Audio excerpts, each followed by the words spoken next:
नमस्कार दोस्तों। भगवद गीता सिर्फ धर्म ग्रंथ नहीं, बल्कि एक ऐसा जीवन मार्गदर्शक है जिसने हजारों सालों से लोगों के सोचने का तरीका बदला है। आज मैं आपको बताने वाला हूं गीता के साथ ऐसे जीवन पाठ जिन्हें समझते ही आपकी सोच, आपका व्यवहार और आपका जीवन तीनों बदल सकते हैं। 1. कर्म करो, फल की चिंता मत करो। भगवान कृष्ण कहते हैं, कर्मण्येवाधिकारस्ते मा फलेषु कदाचन। सीधी भाषा में आपका अधिकार सिर्फ आपके कर्म पर है, फल पर नहीं।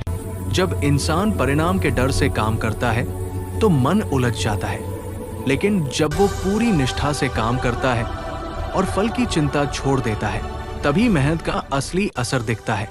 2. मन पर नियंत्रण होना ही असली शक्ति है। कृष्ण कहते हैं, मन ही दोस्त भी है और दुश्मन भी। एक अनियंत्रित मन इंसान को चिंता, भ्रम और कमजोरी में फंसा देता है। एक अनुशासित मन इंसान को ऊंचा उठाता है। ध्यान, संयम और सही आदतें मन को स्थिर करती है। मन को जीत लिया तो दुनिया को जीतना आसान हो जाता है। 3. बदलाव जीवन का नियम है, उसे अपनाओ। गीता सिखाती है कि सुख दुख, लाभ हानि, जीत हार सब समय के साथ बदलते रहते हैं। इनसे परेशान होना स्वाभाविक है, लेकिन इनसे लड़ना बेकार है।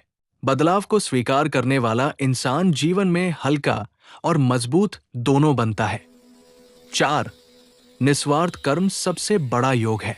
कृष्ण बताते हैं कि जब काम सिर्फ अपने लिए किया जाता है तो मन में ईर्ष्या, तुलना और तनाव पैदा होता है, लेकिन जब वही काम किसी बड़े उद्देश्य से किया जाए, कर्तव्य या सेवा भावना से, तो मन शुद्ध होता है।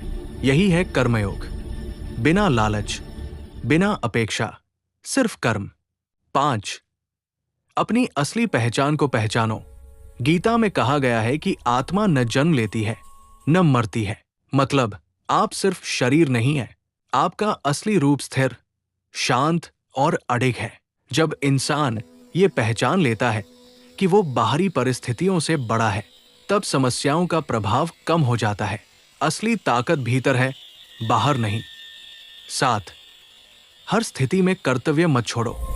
अर्जुन युद्ध छोड़कर भागना चाहता था, लेकिन कृष्ण ने उसे सिखाया कि कठिन परिस्थितियों में कर्तव्य छोड़ना समाधान नहीं है। चुनौतियां आने पर भागने का मन करता है, लेकिन गीता का संदेश स्पष्ट है, भागो मत, डटकर सामना करो। वहीं से आपका विकास शुरू होता है।